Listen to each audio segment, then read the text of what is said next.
Hello दोस्तों, कैसे हैं आप? उम्मीद करती हूँ आप सभी बहुत अच्छे होंगे। चलिए जानते हैं अपनी आज की कहानी के बारे में। यह एक ऐसी सुंदर कहानी है जिसे आप 2 मिनट का समय निकालकर अवश्य सुने और पढ़ें। एक बहुत ही बड़े उद्योगपति का पुत्र कॉलेज में अंतिम वर्ष की परीक्षा की तैयारी में लगा हुआ था। जब उसके पिता उसकी परीक्षा के विषय में पूछते हैं तो वो जवाब में उन्हें कहता है कि हो सकता है कॉलेज में अव्वल आऊं।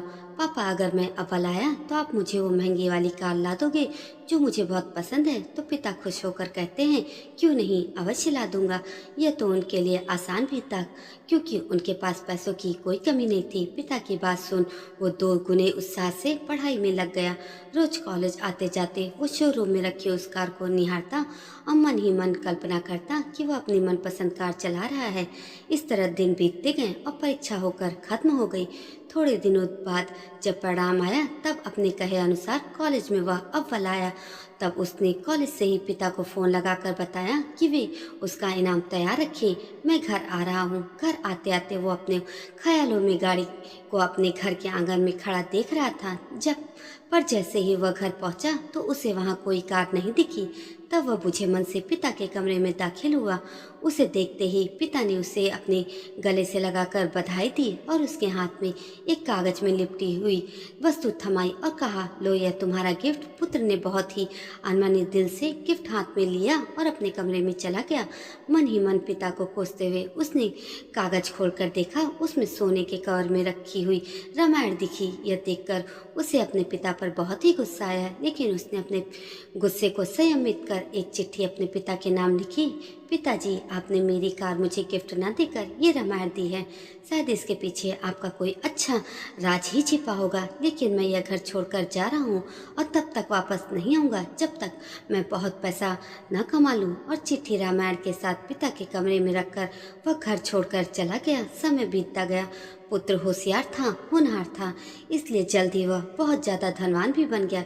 फिर उसने शादी की और फिर शान से अपना जीवन जीने लगा। कभी कभी उसे अपने पिता की याद आ जाती तो उसकी चाहत पर पिता से गिफ्ट न पाने की वह खींच हावी हो जाती। वह सोचता, माँ के जाने के बाद मेरे सिवा आखिर उनका था ही कौन, जो इतना पैसा रहने के बाद भी मेरी छोटी सी इच्छा भी पूरी नहीं की उन्होंने। ये सोचकर वह पिता से मिलने से कतराता था। एक दिन उसे अपने पिता की बहुत ही ज्यादा याद आने लगी। तब उसने सोचा, क्या छोटी सी बात को लेकर मेरा अपने पिता से नाराज होना सही था? अच्छा नहीं किया मैंने। यह सोचकर उसने अपने पिता को फोन लगाया। बहुत दिनों बाद पिता से बात कर रहा हूँ, यह सोचकर वह धड़कते दिल से रिसीवर थामे खड़ा रहा। तभी पिता के नौकर ने फोन उठाया और उसे बताया कि मालिक तो 10 दिन पहले ही स्वर्ग सिधार गए और अंत तक तुम्हें याद करते रहे और रोते रोते हुए चल बसे।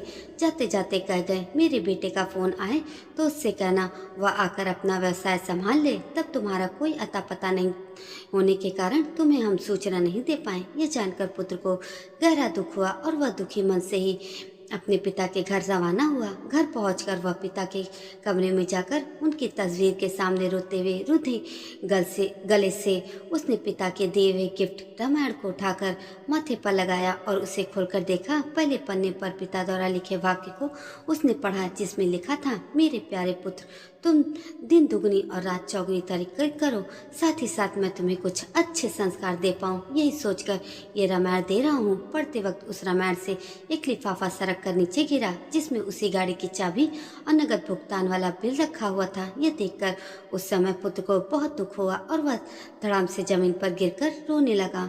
दोस्तों, हम हमारा मनचाहा उपहार हमारी मनचाहे पैकिंग में ना पाकर उसे अनजाने में खो देते हैं। पिता तो ठीक है, ईश्वर भी हमें अपार गिफ्ट देते हैं, लेकिन हम अज्ञानी उस गिफ्ट को हमारे मनपसंद पैकिंग में ना देखकर उसे पाकर भी खो देते हैं। हमें अपने माता पिता के प्रेम से दिए ऐसे ही अनगिनत उपहारों का व उनके प्रेम का सम्मान करना चाहिए और उनका धन्यवाद करना चाहिए। दोस्तों, ये छोटी सी कहानी आपको जरा भी अच्छी लगी हो तो कमेंट में हमें ज़रूर बताइएगा। एक लाइक देकर मेरे चैनल को सब्सक्राइब भी कर दीजिएगा। धन्यवाद।